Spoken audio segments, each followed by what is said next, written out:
জানে তাদের যে বুয়েট নামে এখন বিশ্ববিদ্যালয় আছে সেটা সর্বপ্রথম ডিপ্লোমা প্রকৌশলীদের মাধ্যমে শুরু হয়েছিল? তারা হয়তো তাদের ইতিহাস ভুলে গেছে। আমরা আজকে রাজপথে এসে জানাতে চাই যে বুয়েটের বড় ভাইরা আপনারা বলেন যে তোরা ছোট ভাই, তোরা ডিব্বা, আমাদের বিভিন্ন ব্যঙ্গ করে বিভিন্ন রকমের কথা বলে, তাদেরকে আমরা জানাতে চাই যে বড় ভাই আপনারা ইতিহাস ঘেটে দেখে আসেন যে আপনাদের বুয়েট নামের প্রথম বিশ্ববিদ্যালয়টা কাদের মাধ্যমে শুরু হয়েছিল।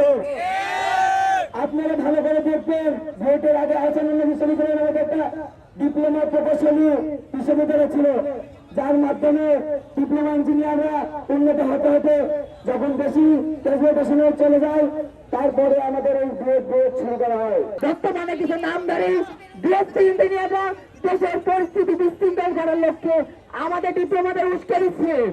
আমরা কোনো উস্কানির দিকে যাব না। আমরা আজকে শান্তিপূর্ণ বিক্ষোভ সমাবেশ পালন করছি। আমরা লক্ষ্য করছি আমরা কিন্তু চাইলে পুরো পৃষ্ঠা ব্লক করতে পারতাম। একমাত্র স্মার্ট সিটি বসুন্ধরা, আধুনিকতায় এক ধাপ এগিয়ে। কিন্তু আমরা করি নাই, আমরা শান্তিপূর্ণ ভাবে কর্মসূচি পালন করছি। বাংলাদেশে ডিপ্লোমা ইঞ্জিনিয়াররা যদি একবার আপনাদের বিরুদ্ধে যদি সোচ্চার হয়, আপনাদের কিন্তু অস্তিত্ব খুঁজে পাওয়া যাবে না।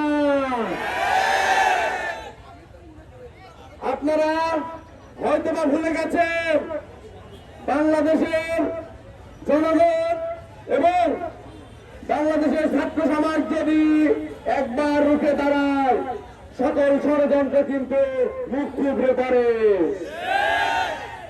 আপনারা দেখেছেন গত 2024 সালে 5 আগস্ট এই যে ষড়যন্ত্র এবং যে কোটা, আপনার আমি তো মনে করি এটা কোটার ভিত্তিতে আপনারা আসতে চান, কারণ আপনারা বিএসসি ইঞ্জিনিয়ার।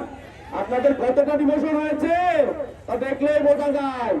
আপনাদের লজ্জা থাকা উচিত। বিএসসি ইঞ্জিনিয়ার আছে যারা নবম গ্রেডের, তারা তাদের ডিমোশন চাই।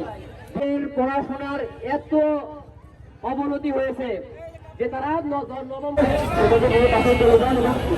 আপনারা শিক্ষা প্রতিষ্ঠানে চলে যান এবং আমাদেরকে আমাদের শিক্ষা প্রতিষ্ঠানে শান্তিপূর্ণভাবে আমাদের কার্যক্রমকে আপনারা খবর দেন।